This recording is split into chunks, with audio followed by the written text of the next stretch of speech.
Hello and welcome back to Buffy and the Art of Story. I am Lisa M. Lilly, author of suspense, mysteries, and supernatural thrillers, and founder of writingasasecondcareer.com. If you love Buffy the Vampire Slayer and you love creating stories or just taking them apart to see how they work, you're in the right place. This week, we're talking about episode 4 of season 1, Teacher's Pet. Teacher's Pet is a standalone episode, so we'll cover all the plot points and turns, plus we'll talk about point of view and prologue. The discussion will be spoiler-free, except at the very end, and I'll give you plenty of warning.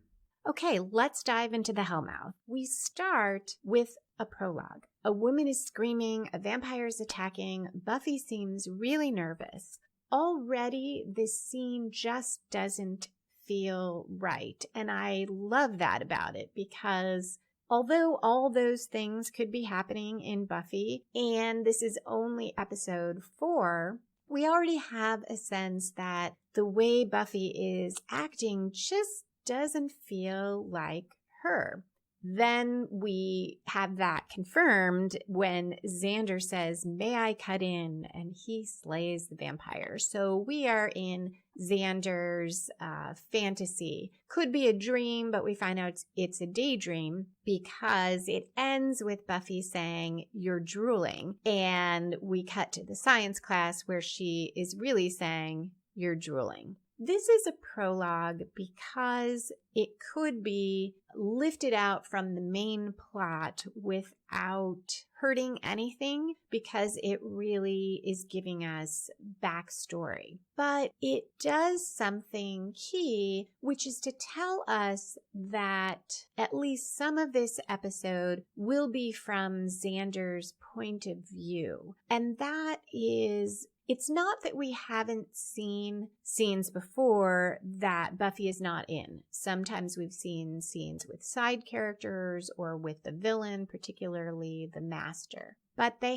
haven't been specifically from the emotional point of view of another key character who is on Buffy's side, at least not to this extent. So I can see a reason to have this prologue. It is setting up Xander's internal conflict, which was hinted at earlier. There's his feelings for Buffy and his feelings that he is not quite a man. Earlier, he linked that to not being able to fight vampires. But we're going to see, I shouldn't say but, we see that in this fantasy, his feeling that impressing Buffy, being a man, is being able to fight, not just as well as she does, but better. This prologue also points to something I struggle with in the episode, which is who is the protagonist. Because next, we get to what is, I think, the real opening conflict of the story. It's the conflict that hints at our main plot, and it is certainly the opening conflict for Buffy, who, though I struggle with it, I think is the protagonist in this episode. So she's in science class, and the teacher, Dr. Gregory, asks her questions. Willow is pantomiming the answers. Buffy does a pretty good job, but it becomes obvious what's happening. We expect Dr. Gregory to be angry at her when he has her stay after class, but instead he tells her she's smart, she thinks on her feet, and she should not let anyone else's negative opinions about her influence her. He encourages her, or basically tells her, "Hey, imagine if you did the work, how good you could do here." And she says, "Sorry for not doing the homework." And he says, "Don't be sorry. Be smart." And Buffy is very energized by this. This is, as I think Xander will comment later, the only teacher who has really formed a positive opinion of her, or at least who has expressed it. So we have that opening conflict in the sense that it is Buffy's internal conflict, not just living a normal life, but with how people see her and the way that being a Slayer interferes with her being able to really take part in school and excel in other ways. Immediately after that, in what is typical Joss Whedon fashion, we have something wonderful for one of our characters we love, and it is immediately taken away because a claw grabs Dr. Gregory, and then we have credits. We are once again in Xander's point of view after the credits. We're at the Bronze, and one of the musicians on stage kind of scoffs at Xander when Xander gives a little wave as if he knows him. And this reflects back part of his fantasy in the beginning was being a great musician and being on stage himself and getting all the attention. Then Blaine and another guy are bragging about women and putting Xander on the spot and making fun of him because they think that he's a virgin, and they are acting like they have all this experience, so he pretends that he does too. And he puts his arms around Buffy and Willow and, wants to make it seem like they're both his girlfriends. This further suggests this is Xander's story. We do switch to Buffy because she sees Angel and she leaves. And they have a conversation. He says something cryptic about a cut that he has, and he gives Buffy his leather jacket and disappears. This is more of Angel showing up, looking good, saying something, giving some information, usually about something ominous, and leaving. And the show kind of calls that out because we have Buffy referring to him as Cryptic Guy to Giles. And also she calls, I forget how Angel describes the vampire that attacked him, but Buffy calls him Fork Guy. I like this for a couple of reasons because it does call out the fact that this is all that Angel is really doing to this point, but it's also a nice use of the language of the show. One of the things Buffy is known for, as I'm sure all of you know because you're listening to this, is the character's language and the dialogue, and it's very specific to the world of Buffy. Which, side note, is a good way to create dialogue if you're trying to get a certain age or a certain community, is to create your own dialogue. When Buffy came out, Joss Whedon used to get a lot of questions about how did he capture how teenagers talk, and he basically said, he didn't. He just created his own, their own slang. He created the slang. And I guess that's more what I'm getting at. Slang is difficult to use in fiction because it quickly becomes dated. For the most part, the language in Buffy doesn't because Joss created their own slang. And some of it is a little clunky in the pilot episode. I think we see a few times Buffy or other people saying, "What's the sitch?" and instead of "What's the situation?" And that doesn't survive, I think, with good reason. But this idea of Cryptic Guy, Fork Guy, we will see that type of language throughout the series. This is also the first time that Willow and Xander see Angel, and Xander comments on him being very attractive. And I like that there's a couple layers there. One is the jealousy of Angel. Xander apparently hadn't realized this guy Buffy was talking about was good looking. But I also like that you get the feeling Xander really just appreciates that Angel is a very attractive man. At school, we find out, or our characters find out, Dr. Gregory is missing. They're talking about it, and mid-sentence, Xander stops talking, loses the ability to speak coherently when he sees Miss French, the very attractive substitute teacher. Xander is unable to explain to her where the classroom is. Blaine swoops in, takes her to class. So we are building from our opening conflict and our story spark or inciting incident, which I think I skipped right over, which would be that claw grabbing Dr. Gregory. And, that's our inciting incident, our story spark. So we're building from that, the fact that Dr. Gregory has something terrible has happened to him, building up to the 1/4 point in the story. And on the way there, we see Buffy noticing that Dr. Gregory's glasses are on the floor and cracked, and she questions why, if he's just taken the day off, why would his glasses be here? And we have Miss French talking about the praying mantis and its mating habits. And as I look at my notes, I have to note that probably until I saw this show, I was always thinking the praying mantis was Praying, like pray, like say your prayers. Who knows why? Because that makes absolutely no sense. And I really think it was this episode that I was like, oh, praying mantis, like it preys on other insects. Okay. So I mentioned that because I spelled it wrong again in my notes for this. So now we get to, after we have seen Miss French talking about the insects, which is a little foreshadowing and also something Buffy draws on later, we get our 1/4 turn 14 minutes through the episodes. Cordelia finds Dr. Gregory in the refrigerator, minus his head, and she is going there to get her medically approved lunch. I thought when I saw this scene that was just Cordelia's way of not having to eat the terrible food in the lunchroom, which I think is partly that, but we later find out it's a specific eating plan or diet that she is on, trying to lose weight. This turn, as it should, spins the story in a new direction. And it comes from outside our protagonist, who, as I said, I think is Buffy here, because she is the one who is ultimately going to figure out and defeat our villain. And it spins the story to finding out who killed Dr. Gregory, who or what, because the missing head points to something evil, I guess more evil than killing alone, so potentially not human. And in the library, they're talking about what it could be. Giles mentions the master, so we get a nod to our overarching season plot and villain.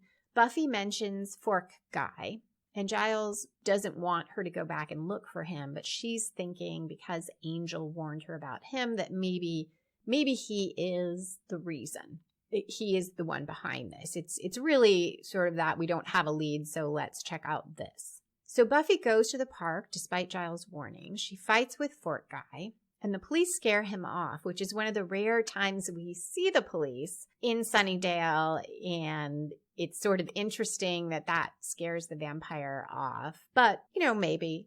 And also Buffy's fighting. Maybe he doesn't want to fight anymore. So she runs after him and sees Miss French frighten him. This could also be a 1/4 turn in the story because it really does take us in a new direction to focus on Miss French, but it's too late for the 1/4, so I do see that as the finding of Dr. Gregory. I think that is fairly clear. The reason I'm commenting on this point where we see Miss French is that I don't find a clear midpoint in this episode. I mean, there is a literal midpoint. We get to halfway through, but I don't see a clear commitment or that much of a reversal. And I feel like this is part of why this episode falters. There's a number of reasons. Now, if you love this episode, please tell me why. I mean, I'm okay with it. I pretty much enjoy all Buffy episodes with maybe one exception. But I like them all. They're fun. But this one, I don't know. It just overall doesn't work. And I think that's one of the reasons, because unlike most episodes, the structure is just not that clear. So we have Buffy seeing Miss French frighten him off. We have this cameo with Principal Flutie, which I enjoy. I always like seeing him, where he's insisting that Buffy go see the grief counselor or trauma counselor. And this is a nice example of you should always have obstacles in your protagonist's way. And sometimes they can be fun obstacles like Principal Flutie, and they can be ones that you really want the protagonist to power past, but Buffy does still have to be a student here. She can't get kicked out again, so she does what Principal Flutie says. We hear Cordelia joking about the upside of Dr. Gregory being dead is that she lost a little weight because she couldn't eat, so maybe that's good. And then saying, oh, I'm not saying we should kill teachers, so I should lose weight. So we get to the midpoint of the story in terms of timing. And what happens around here is it's about 22 minutes in, so it does fit our midpoint, is Buffy looks through the window and sees the full-on exorcist twist, as she calls it. When she's late to class, she looks through the window and Miss French turns her head completely 180 and looks at Buffy. So she has twisted her neck in a way that humans cannot do. So maybe this is a midpoint reversal because Miss French reveals herself to Buffy, which puts Buffy in danger. And perhaps she did that because she sensed that Buffy was a predator or an enemy, because Buffy already has fastened on Miss French. So we could argue Buffy kind of reveals herself or commits in full to the quest, but all she really is doing is looking through the window here. An earlier point that could be Buffy throwing all in, throwing caution to the wind, could be when she goes to the park against Giles' warning.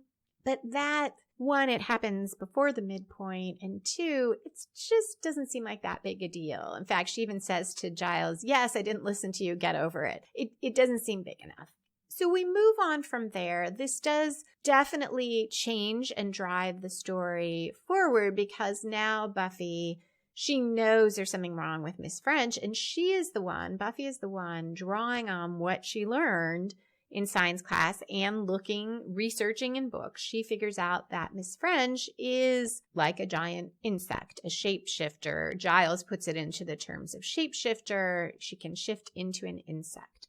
We also have this continuing plot with Xander, where Miss French has invited different boys to meet her on different days after school and help construct papier-mâché egg sacs. So Blaine was the first day. We don't immediately see what happened to him, but we do find out later that he's missing. Xander goes after school, and Miss French has, of course, left her things at home and invites him to come to her house. When Buffy tries to tell Xander about Miss French and warn him, it's after he has met with her at school.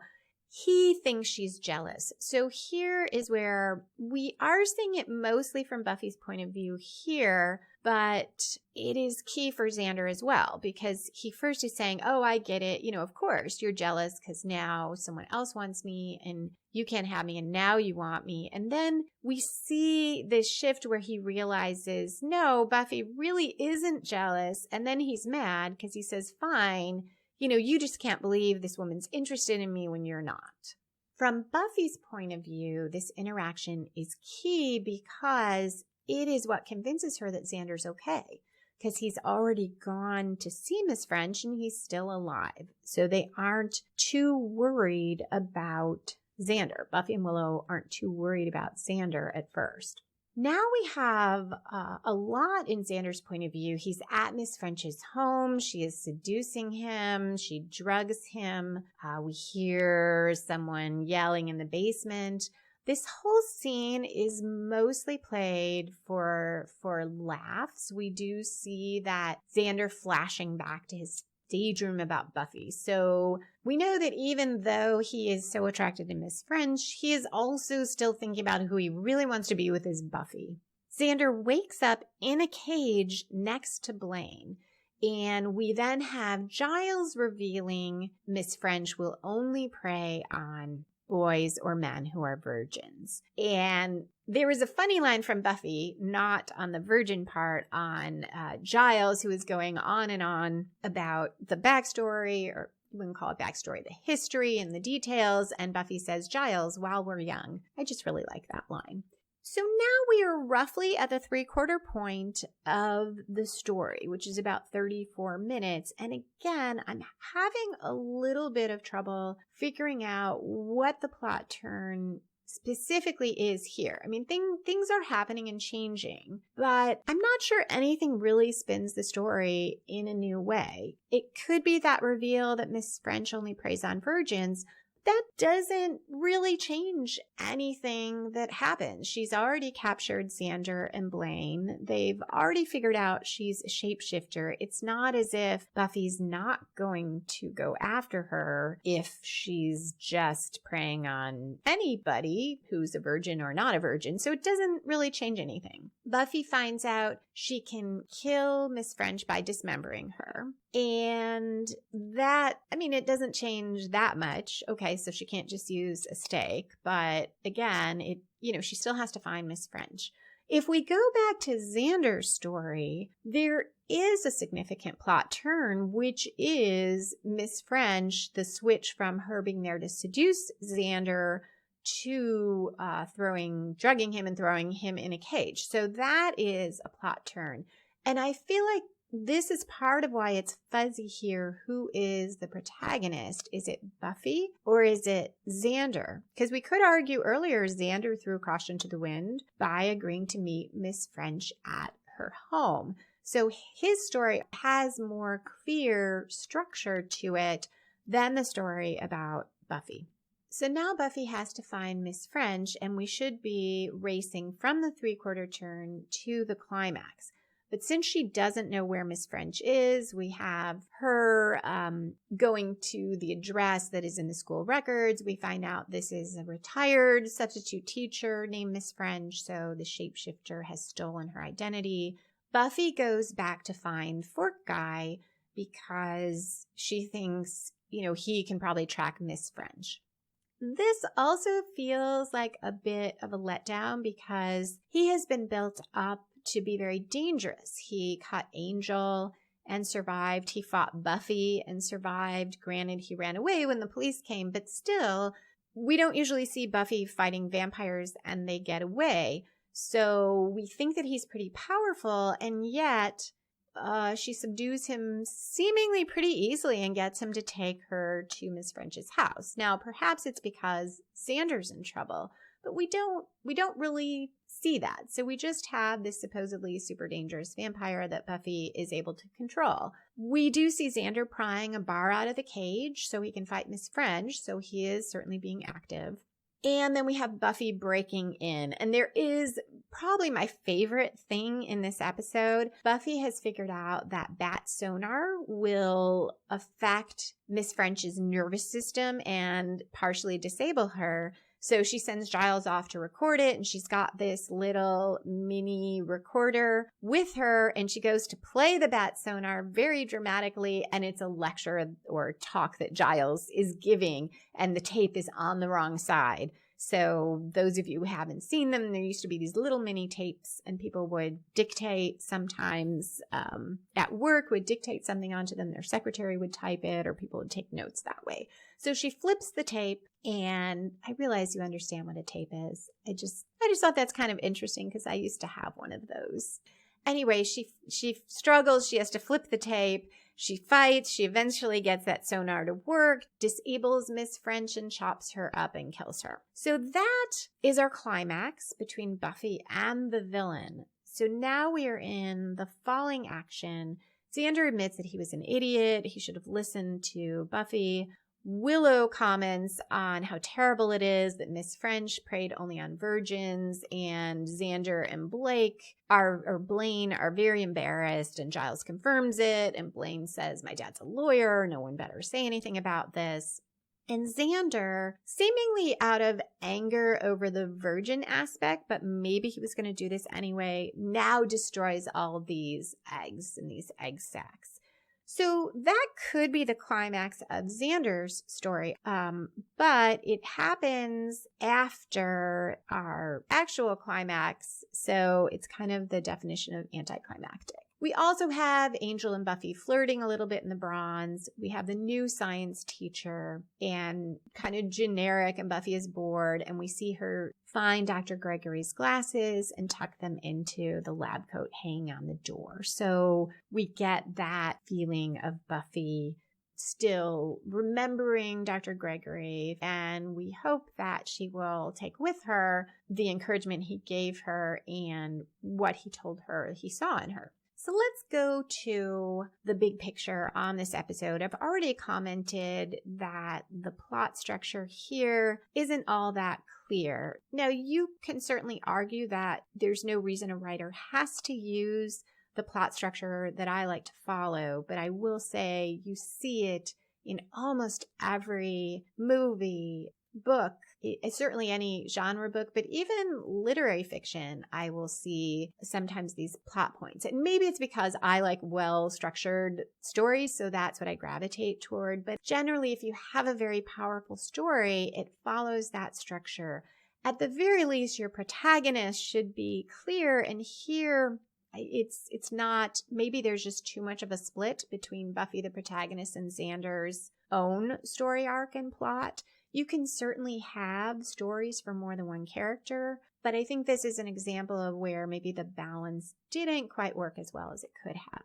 We also have this point of view split, and I like getting Xander's point of view, and yet I feel like that's part of what is not quite working here, because we get a lot of Xander, but he doesn't really grow as a character. Like, yes, he says to Buffy, I was an idiot, essentially says I should have listened to you, but he still is super embarrassed that it's revealed that he's a virgin. So he's kind of in that same place that he was in the beginning, other than now he knows Blaine also is. So he has learned that, and he's feeling inadequate compared to what they say about their lives, and their life may be just like his, but we don't really get a sense that he has some character growth. While he fights, he's not the one who defeats Miss French. When we go to Buffy's story, she certainly is the protagonist of our external conflict, in the sense of she figures out and defeats the monster. Her emotional story, which I think could be really engaging, is that she finally has a teacher who doesn't see her as a delinquent, who doesn't care about her past, and who sees her as smart and capable and wants her to excel and believes that she can. This gives her a great reason to want to find out what happened to Dr. Gregory. But the story pretty much drops that. Like, yes, it certainly gives Buffy an extra reason to care, but it's not like she wasn't going to try to find out what happened, even if this was a teacher who didn't like her. And, any teacher ended up beheaded in a locker, she would be looking into it. And because we spent a lot of time on Xander's story, we don't really get that much on how key this is to Buffy. It is there because we have her tucking the glasses in at the end, but even that moment doesn't have quite the resonance it could if we had followed more of Buffy's emotional journey.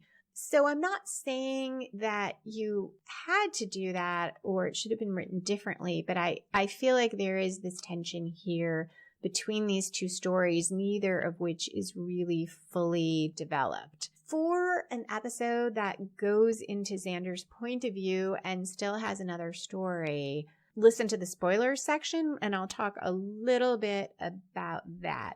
There's two other things that I think are a little challenging in this episode. One is the tone, because while Buffy crosses drama and humor, and it was made to do that, and it's one of the first shows that did it so very well, and it really was groundbreaking, and I think is partly responsible for how much humor you now see within dramas and action movies and TV shows. Here, somehow it undercuts the danger. The fact that so much of Miss French and Xander's seduction and interaction is played for laughs makes the threat less real. We also get Miss French as a praying mantis. I'm not sure, maybe she would look creepy, but we see her do this eeny, meeny, miny, mo thing to choose between Xander and Blaine. And again, yes, those kind of things usually work great for me in Buffy. And for whatever reason in this one, it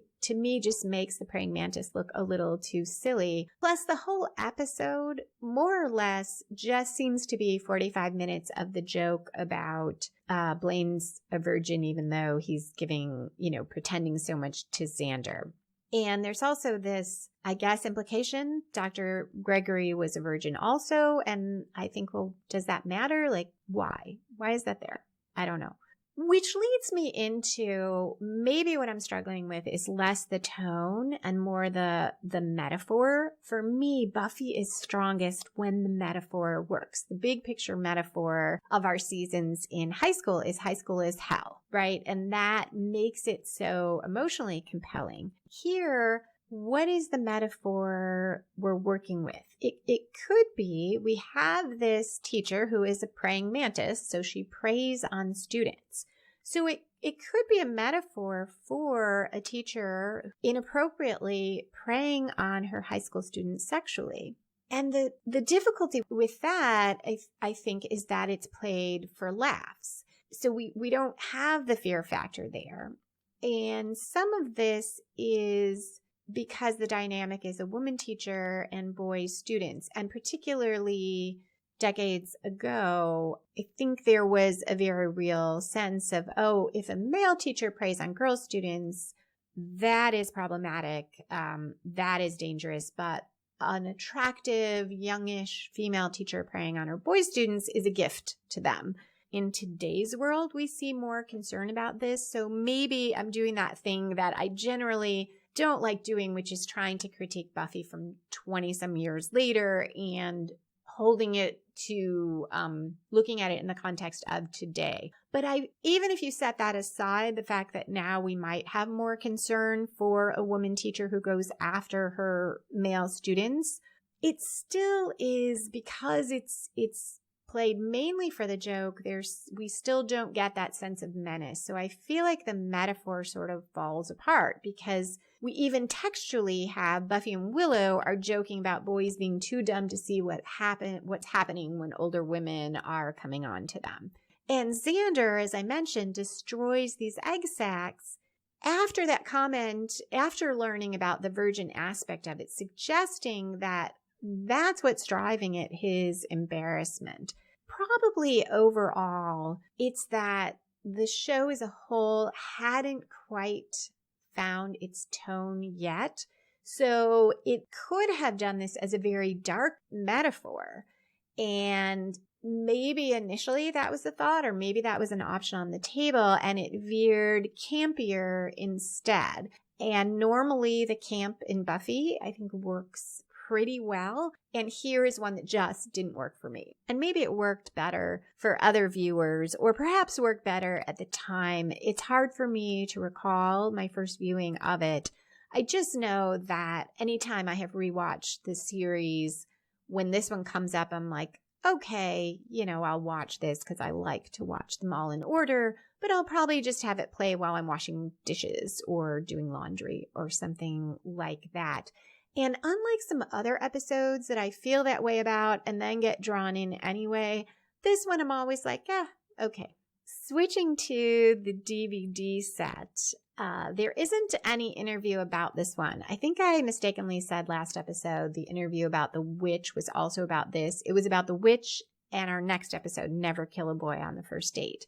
So there isn't an interview on the DVD about this episode or any commentary. So I went looking around at the other features on the DVD, and this was just such a retro thing. There was a menu item for DVD-ROM, and when I clicked it, and I don't think that I ever clicked on it before, but maybe I did, it said, put the DVD into a DVD-ROM drive, and it specifically said not a CD-ROM drive, which is what most computers had at the time. Put it in a DVD-ROM drive to access the official Buffy website and a screensaver. And I thought, wow, could you not just go on the internet to the official Buffy website?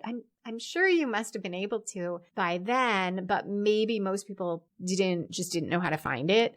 And then it has a note, must run Windows 95 or up, which is, so that is it for the DVD. It is also it for this discussion of our Praying Mantis episode. Next week, I'll talk about Never Kill a Boy on the First Date, when Buffy tries to go out with Owen, who, in Xander's words, has a certain Owenosity. It picks up our master storyline again. I will talk once more about two intertwined plots, or maybe it's more intertwining of plot and theme, which I think is done really well in that episode. And I'll also talk a little bit about the difference between game changers and cliffhangers. In the meantime, you can tweet me at Lisa M. Lilly on Twitter. You can visit writingasasecondcareer.com for articles on writing and marketing and books on writing craft.